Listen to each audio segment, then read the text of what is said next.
Thanks for having me. So, yeah, the LSD of the higher orders, or why users will never hold LSTs. So, yeah, my name is Ilya Abrosimov. I'm a co-founder and CEO of LTV Protocol, and today we're going to dive deep in this interesting world of the tokenization of the higher orders. But first, what is LSD? It's pretty obvious, liquid staking derivative, also widely known as LST. What is tokenization of the higher orders? It's basically just a token over token over token. And why nobody will hold LSTs? To explain this, I will need to tell you a little stories. Actually, 4 stories. And we'll start from the tokenization of the higher orders. The main thesis that I want to start with is that tokenization brings market efficiency. Tokenization lowers the cost of entry or exit the position because it's much cheaper to just buy a token or sell a token instead of doing any complex strategy. Tokenization makes much easier the access to the position, again, because it's much easier to just buy or sell a token. And it brings enhanced composability, the ability to build new products on top of existing ones much simpler. And this is the consequences of the composability. You can take a look at this simple directly acyclic Ethereum tokenization graph, and if you think it sounds complicated, at the end of the talk it will sound even worse, I promise you. Anyway, we'll start from the base layer. It just is. On the next layer we see the LSTs, layer 1, LRTs, or layer 2, Pendle PT, YT tokens, or layer 3. Along the whole way you have ability to join LP tokens on any layer, and the last layer, leverage tokens. Now, imagine Alice. Alice just wants to maximize her ETH yield. So she goes to, for example, Rocket Pool, gets RETH. With RETH, she goes to EtherFi, gets EETH. EtherFi, she deposits to Pendle to get PT token, and after that goes to leverage vault, deposit it, and get the leverage vault. So, to be honest, I think even in this room, not many people will go so deep manually. And because it's just much simpler to buy a token of leverage vault and get the whole stack just in one click. And this is exactly how the tokenization of higher orders works. You just go on the DEX or CEX and buy a token and get the whole complicated strategy. And with each new layer, you obviously get more rewards, but also you get more risks. And I want to talk about specific risk of the last layer. And actually, it will be solving a little mystery of why this layer is the last one right now. And I give you a small hint. So all the leverage token layers, all the strategies right now has the same risk of the curator. And this is what we define as a problem. We believe that curator risk creates the glass ceiling for the new layers of the tokenization. Let me explain it. So leverage tokens has interest rate volatility risk and the liquidation risks that are basically the part of the nature of a leverage position. It cannot be removed. But the curator risk is not. It can be removed.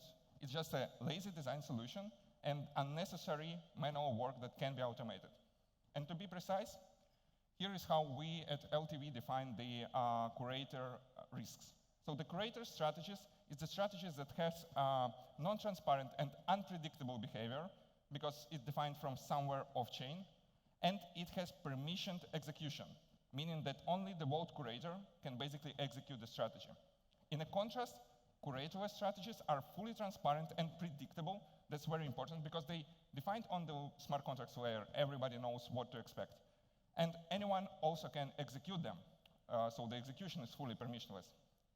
And we have a hypothesis that the next layer of the tokenization will be built.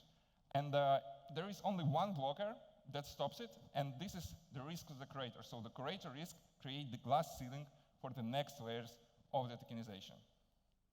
So why actually curatorless is a secret sauce? I think at that point it's pretty obvious because curatorless approach always open the possibility to build the next layer of the tokenization. But it's a bit tricky one because it's really hard to implement usually. And in case of leverage vaults, nobody did it so far.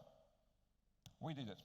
So yeah, I'm glad to say that we actually defined the fully formal model for curatorless leverage tokens in our paper. And shortly after that, we validated it by raising an angel round from a group of DeFi OGs. And now I want to talk with you about the impact of such a curatorless leverage tokens on the market, and why, in the end, nobody will hold the LSTs. And we start again from the market efficiency. So here you can see the chart of the APYs of the top LSTs. And you can see that like 2 years ago, there was high cross-sectional yield dispersion between the APYs of the LSTs. But with the time flows, we see how the sigma convergence of the staking rewards is happening. And we believe it is happening because the LSTs transform staking into a liquid and arbitrable market, and basically, market just become more efficient. Yeah, here you can see how the dispersions flows away. And now you can take a look at, on how inefficient right now the market of leverage positions on top of the LSTs.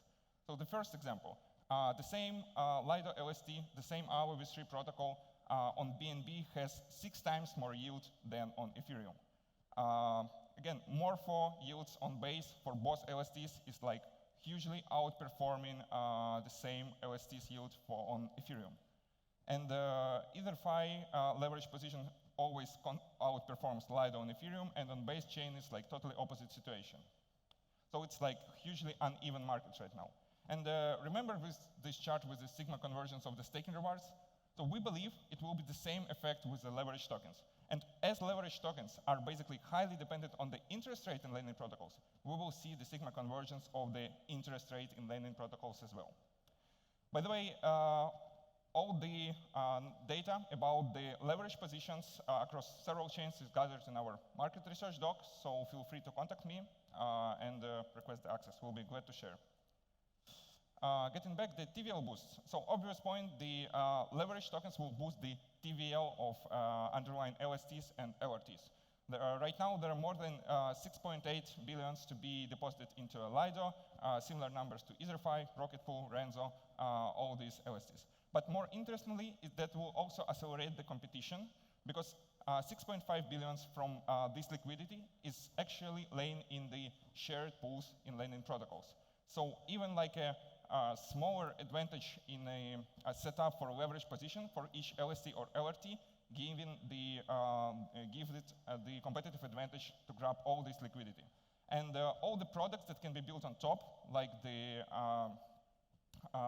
auto yield optimizers, aggregators, etc., they will accelerate this process even further, because they just rebalance to wherever the yield is higher, obviously. So why in the end, nobody will hold LSTs? Because they will hold the liquid staking derivatives of the higher orders instead. Auto rebalancing indexes, aggregators with leverage, etc., boosting their own APY, and by doing that, accelerating the natural selections of the token in a DeFi. And this is not about the gambling on 100x, it's just about accelerating the natural DeFi evolution. And growing this tree of the tokenization, because we believe once the layer of the leverage tokens will be fully curatorless, there will be new and new layers of the products on top.